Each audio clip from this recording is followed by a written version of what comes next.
जय श्री कृष्णा।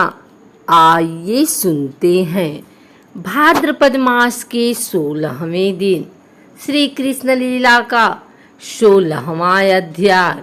भगवान ने एक एक गाय का नाम बंसी में बोला तो गौओं ने बंसी में अपना नाम सुना तो गौएं दौड़ती हुई गौशाला से बाहर निकली और भगवान कृष्ण को घेर कर खड़ी हो गई।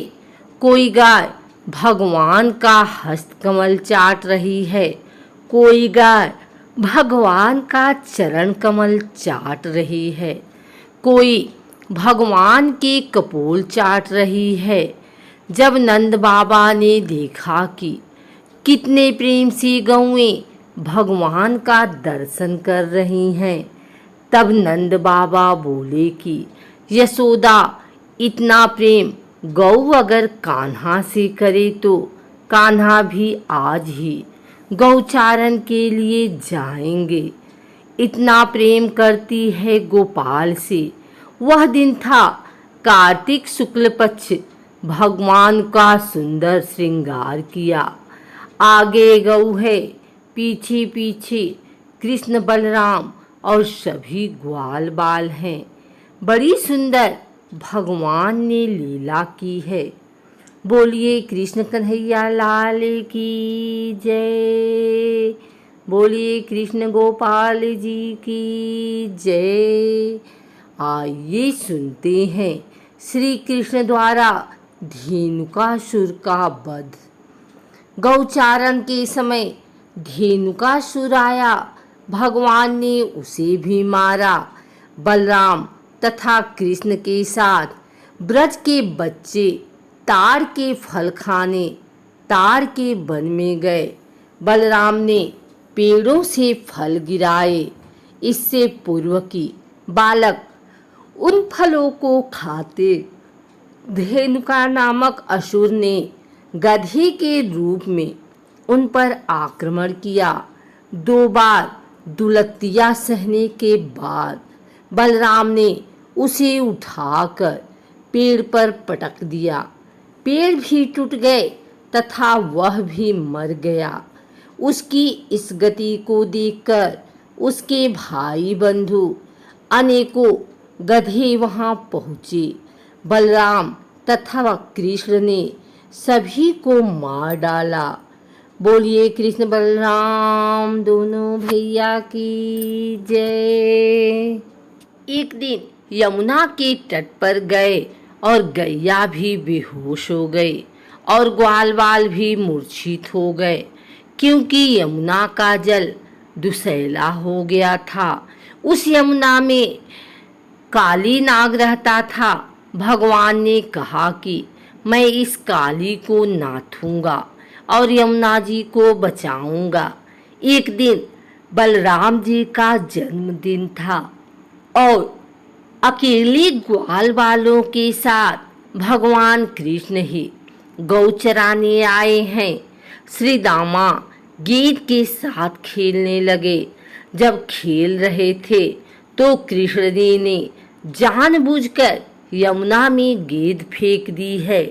श्री दामा जी बोले, कन्हैया मेरी गेंद मुझे लेकर दे। कृष्ण बोले कि भैया घर चल, मैं तुझे मैया से दूसरी गेंद बनवा कर दे दूंगा। लेकिन श्री रामा जी मचल गए और रोने लगे कि नहीं कन्हैया, मुझे मेरी गेंद ही चाहिए। कृष्ण बोले, ठीक है भैया, तू रो मत, अभी लेकर देता हूँ।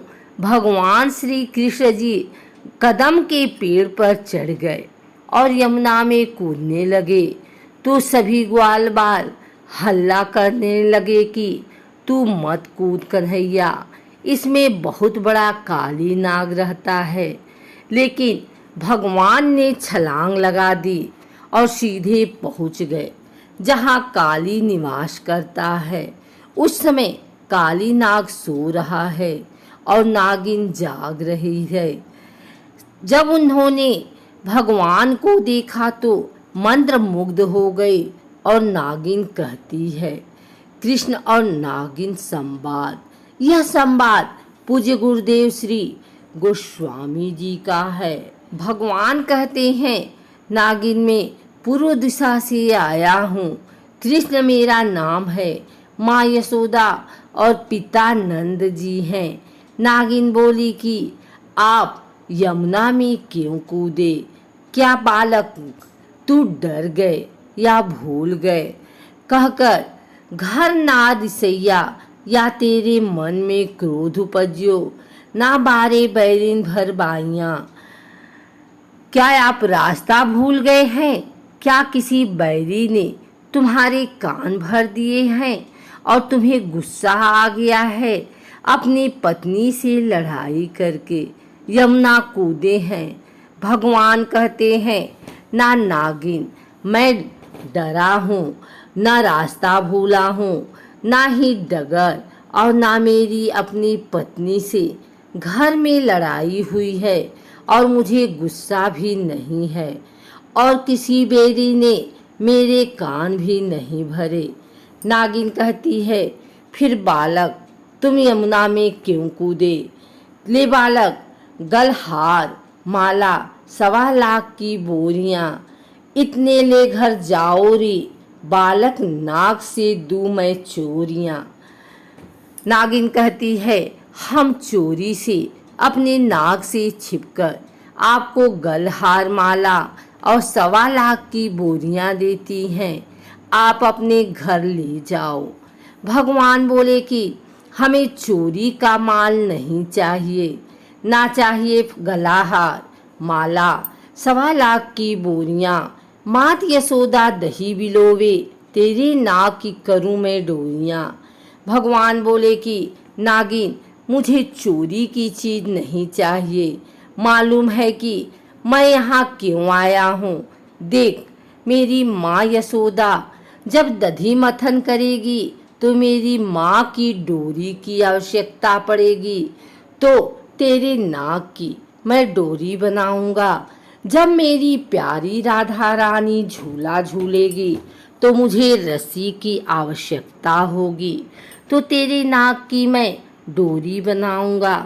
नागिन बोली कि हम इसे कितने स्नेह कर रही हैं और ये हमारे पति का अपमान कर रहा है।